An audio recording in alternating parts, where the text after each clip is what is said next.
Hi friends, இந்த weekend எங்களுக்கு எப்படி போச்சு அப்படின்னு உங்கள் கூட ஷேர் பண்ணிக்கிறேன். இந்த வீக்கெண்ட் நாங்கள் மெரினா பீச் தான் போயிருந்தோம். ஸோ அதோட vlog தான் உங்களுக்கு கூட ஷேர் பண்ணிக்கிறேன். அவங்க 2 பேரும் விளாண்டுட்டு இருந்தாங்க. ரொம்ப சேட்டை பண்ணிவிட்டு ஓடிட்டு இருந்தனால என் ஹஸ்பண்ட் மிரட்டி உட்கார வச்சுட்டு இருந்தாங்க. ட்ரெயின் வரதுக்கு ஒரு 20 மினிட்ஸ் டைம் இருந்துச்சு. ஸோ அது வரை நாங்கள் உட்காந்து வெயிட் பண்ணிகிட்டு இருந்தோம். உள்ளே ஏறினது சீட் கொஞ்சம் கிடைக்கல. ஃபஸ்ட்டு ஒரு 5 மினிட்ஸ்க்கு அப்புறம் தான் சீட் கிடச்சிச்சு. அப்புறம் அப்போயும் நான் கார்னரில் நான் தான் உட்காருவேன், நீ தான் உட்காருவேன், 2 பேரும் சண்டைங்க. அப்புறம் 2 பேரும் சண்டை போட்டுக்கிட்டு எப்படியோ சமாதானம் ஆயிடுவாங்கன்னு பார்த்தா மறுபடியும் சின்ன பாப்பா அழுக ஆரம்பிச்சிட்டாங்க. என் 2 குழந்தைங்களும் கொஞ்சம் நேரம் தாங்க. அதுக்கப்புறம் அகெயின் நான் ஏதோ என்டர்டெயின் பண்ணுறதுக்காக ஒரு சில டாய்ஸ்லாம் கொண்டு வந்திருந்தேன். அதை வச்சு கொஞ்சம் நேரம் என்டர்டெயின் பண்ணிகிட்டு இருந்தேன். அவ்வளோதான், கொஞ்சம் நேரம் தான் சைலண்ட்டாக இருந்தாங்க. அப்புறம் உங்கள் பேக் வேணும் மம்மி, அதில் என்ன வச்சுருக்கீங்க, உங்கள் பேக் ஃபுல்லாக பார்க்கணுன்னு சொல்லிட்டு 2 பேரும் ஒவ்வொன்றா எடுத்து விளையாட ஆரம்பிச்சிட்டாங்க. உங்கள் குழந்தைங்களும் இப்படி தானே? கண்டிப்பாக மறக்காமல் கமெண்ட்டில் ஷேர் பண்ணுங்கள். ஒரு வழியாக மாம்பழம் ரீச் பண்ணிட்டோங்க. ரீச் பண்ணதுக்கப்புறம் பார்த்திங்கன்னா அந்த வெயில் தான் நிஜமாகவே இறங்குனதும் பார்த்திங்கன்னா சுல்லுன்னு வெயில். ஒரு மாதிரி சென்னை வெயில் நம்ம அப்படியே ஃபீல் பண்ணுற மாதிரி இருந்துச்சுங்க. அப்போவே எப்படா ஏதாவது வெளில போய் ஜூஸ் குடிக்கலாம் அப்படின்ற மாதிரி தான் என் மைண்ட் செட் இருந்துச்சு. நான் டி நகருக்கு இப்போ தான் ஃபஸ்ட் டைம் வரேன். பட் என் ஹஸ்பண்ட் 4-5 இயர்ஸ் இங்கே இருந்திருக்காங்க ஜாப்க்கு இருக்கும்போது, மேரேஜ்க்கு முன்னாடி. ஸோ அவங்களுக்கு எல்லா இடமும் தெரியும். பட் எனக்கு அந்தளவுக்குலாம் தெரியாது. ஸோ என் ஹஸ்பண்ட் வந்து இங்கே நிறையா கலெக்ஷன்ஸ்லாம் நல்லாயிருக்கும், உனக்கு என்ன பர்ச்சேஸ் பண்ணிக்கோங்க அப்படின்னு சொல்லிட்டு இருந்தாங்க. ஃபஸ்ட்டு நான் எனக்கு சாப்பாடு தான்ப்பா அப்படின்னு சொல்லிட்டு ஏதாவது ஃப்ரூட்ஸில் ஜூஸ் குடிக்கணும் அப்படின்னு சொல்லிட்டேன். ஸோ நான் மஸ்க் மெலனும் குழந்தைங்களுக்கு வந்து ஃப்ரூட்ஸ் வாட்டர் மெலனும் வாங்கி கொடுத்தேன். ஸோ அதை ஃபஸ்ட்டு குடிச்சிட்டு அடுத்து ஷாப்பிங் ஸ்டார்ட் பண்ணிட்டோம். ஆல்ரெடி நான் ஸ்லிப்பர் கேட்டிருந்தேன். ஸோ ஸ்லிப்பர் தான் பார்க்கலான்னு சொல்லிட்டு போயிட்டுருந்தோம், நல்ல ஷாப்பாக. ஸோ அதில் வந்து எனக்கு பிடிச்ச ஸ்லிப்பராக எடுத்துக்கலாம்னு சொல்லிட்டு ஃப்ளாட் மாதிரி நான் ட்ரை பண்ணிகிட்டு இருந்தேன். ரெண்டு ஸ்லிப்பர் எடுத்திருக்கேன். அது என்னென்னு நான் பின்னாடி காட்டுறேன் உங்களுக்கு. எனக்கு நீட்டாக இருக்கணும், கம்ஃபர்டபுளாக இருக்கணும்னு பார்ப்பேன். அது மட்டும்தான் நான் மோஸ்ட்லி பார்க்குறது. பட் ஹீல்ஸ்லாம் நான் ப்ரிஃபர் பண்ண மாட்டேன். எனக்கு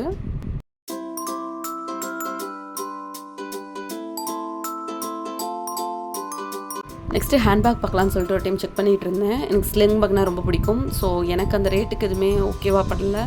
சரி ஓகேன்னு பார்த்துட்டு அப்படியே நடக்க ஆரம்பிச்சிட்டோம். டெடி பேர்ஸ்லாம் இருந்துச்சு. என் குட்டி பாப்பா அதெல்லாம் பார்த்துட்டு டெடி பேர்லாம் அழகாக இருக்குல்ல, வாங்கலாம்ல அப்படின்னு சொல்லிட்டு இருந்தாங்க. இருக்கட்டும் வா, வீட்டில் இருக்கிறதே போதும், நிறையா இருக்குதுன்னு சொல்லிட்டு அப்புறம் ஷூ தான் குட்டி பாப்பாவுக்கு வாங்கியிருந்தோம்.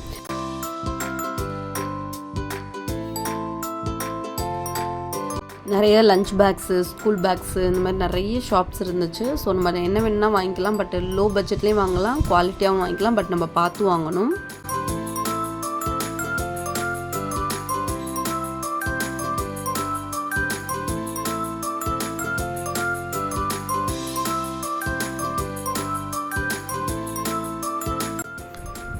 இந்த ஸ்ட்ரீட்டுக்கு பேக் சைடு தான் நம்மளுக்கு மொபைல் சர்வீஸ் ஷாப் இருக்குது. ஸோ அதுக்கு போகிறதுக்கு முன்னாடி ஃபஸ்ட்டு சாப்பிட்றலாம் அப்படின்னு சொல்லிட்டு உள்ளே போயிட்டு சாப்பிட்டோம்.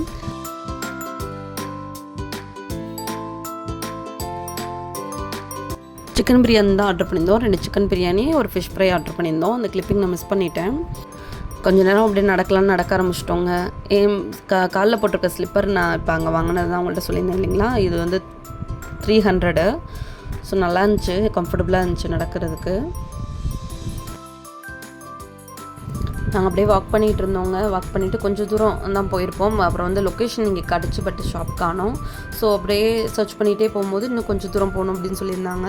ஸோ அப்படியே போயிட்டு இருந்தோம். அப்படியே ஷாப்பை கண்டுபிடிச்சி உள்ளே போகும்போது டோக்கன் பார்த்திங்கன்னா 117 அப்படின்னு சொல்லிட்டு எங்களுக்கு கொடுத்தாங்க டோக்கனு. அதுவும் ஆட்டோமேட்டிக்காக தான் இருந்துச்சு. நம்ம ஃபோனோட நம்பர் ப்ளஸ் வந்து அதுவே வந்து டோக்கன் கொடுக்கும். ஸோ டோக்கன் படி அவங்க அங்கே கூப்பிடுவாங்க, நம்ம வெயிட் பண்ணணும்.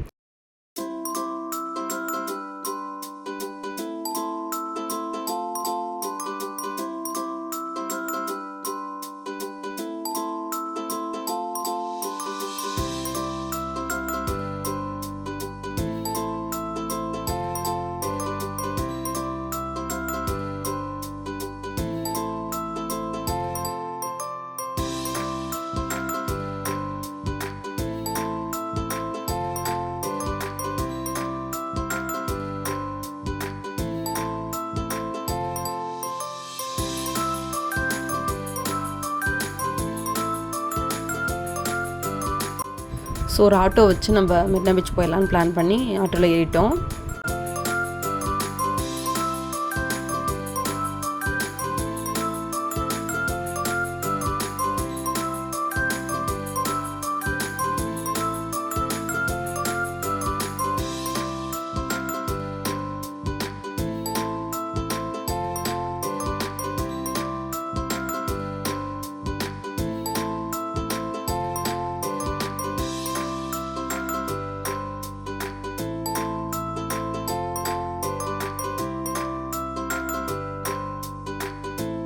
மணல் இருக்கனால நடக்க முடியலன்ட்டாங்க.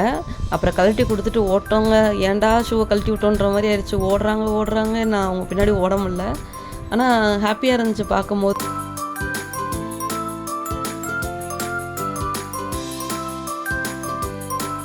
இங்கே மணல்ன்றனால நம்ம தைரியமாக விளையாட விடலாம், அடிபடாது. ஸோ ஜாலியாக விளையாண்டுட்டு இருந்தாங்க.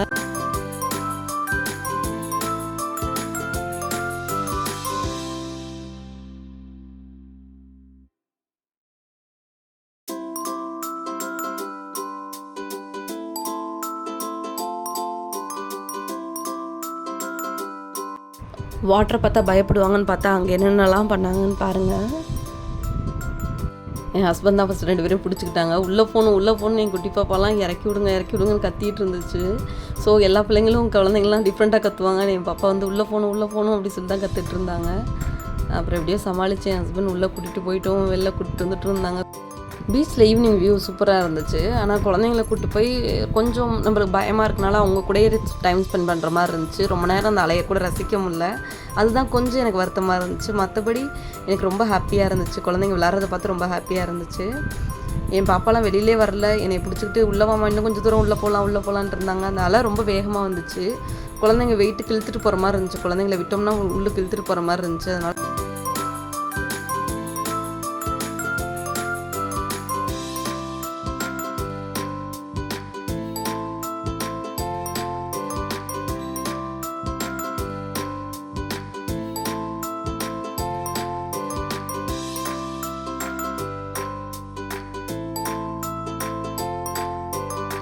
அதனால் குழந்தைங்கள கேர்ஃபுல்லாக பார்க்குற மாதிரி இருந்துச்சு. பட் 2 பேரும் சேட்டைங்க அவ்வளோ ஒரு சேட்டை பண்ணிகிட்டு இருந்தாங்க. குதிக்க, கீழே விழுக, அந்த மண்ணில் விளையாட, அதெல்லாம் பார்க்கும்போது நம்மளுக்கே ஹாப்பி ஆயிரும். நம்ம ஓல்டு மெமரிஸ்லாம் ஞாபகம் வர மாதிரி இருந்துச்சு.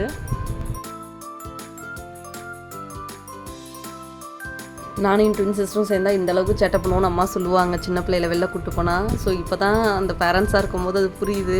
நம்ம சொல்கிறத என்றைக்குமே கேட்காம இப்படிலாம் ஓடுவோம் விளையாடுவோம்.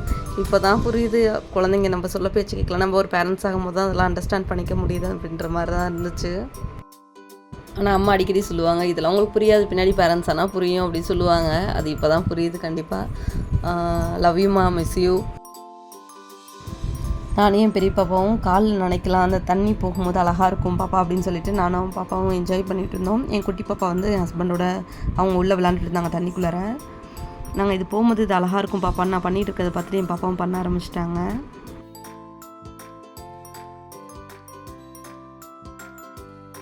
பீச்சில் ரொம்ப நாளுக்கு அப்புறம் நல்லா டைம் ஸ்பெண்ட் பண்ணோம் ஃபேமிலியோட. இந்த மாதிரி உங்களுக்கு வீக்கெண்டில் எங்கே போக ரொம்ப பிடிக்கும், ஃபேமிலியோட எங்கே ஸ்பெண்ட் பண்ணால் நீங்கள் ஹாப்பியாக இருப்பீங்க, எங்கெல்லாம் போவீங்க அப்படின்றத என் கூட கமெண்டில் ஷேர் பண்ணிக்கோங்க. குட்டி பாப்பாவுக்கும் பெரிய பாப்பாவுக்கும் தண்ணினா போதும் குஷி ஆயிடுச்சு. ரொம்ப நல்லா விளாட ஆரம்பிச்சிட்டாங்க. ஜாலியாக நல்லா விளாண்டுட்டு அதிலே உட்காந்துட்டாங்க கொஞ்சம் நேரம். பாருங்களேன், பின்னாடி கிளிப்பிங் போடுறேன். ஃபுல்லாக உட்காந்துட்டு இந்த அலை வந்து அடிக்கிறத பார்த்து அவங்க ரசிச்சுட்டு இருந்தாங்க. நல்லா இருந்துச்சு. அந்த மண்ணை பிடிச்சி விளாட்றது அப்படி ஸ்டார்ட் பண்ணிட்டாங்க. சூப்பராக இருந்துச்சு அது பார்க்கவே.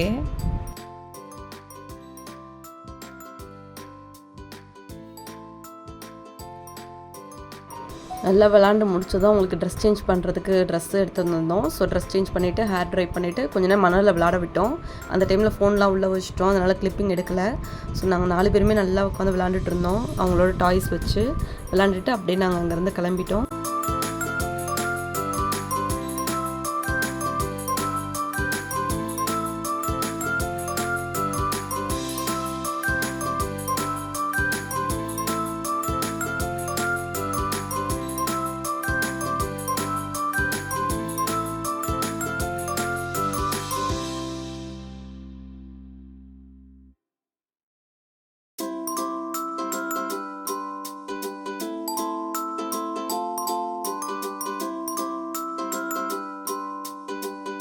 இந்த வீடியோ கண்டிப்பாக உங்களுக்கு பிடிச்சிருக்குன்னு நினைக்கிறேன். பிடிச்சிருந்தா லைக் பண்ணுங்கள், ஷேர் பண்ணுங்கள் உங்கள் ஃப்ரெண்ட்ஸ்க்கும். உங்களுக்கு இதே மாதிரியே வீடியோ வேணும் அப்படின்னா சேனலை சப்ஸ்கிரைப் பண்ணி வச்சுக்கோங்க. பக்கத்தில் இருக்க பெல் ஐக்கானையும் கிளிக் பண்ணி வச்சுக்கோங்க. அப்போ தான் நான் போடுற வீடியோ உங்களுக்கு நோட்டிஃபிகேஷனாக வந்து சேரும். நெக்ஸ்ட் ஒரு இன்ட்ரெஸ்டிங்கான வீடியோவில் நான் உங்களை மீட் பண்ணுறேன். அன்டில் பாய்.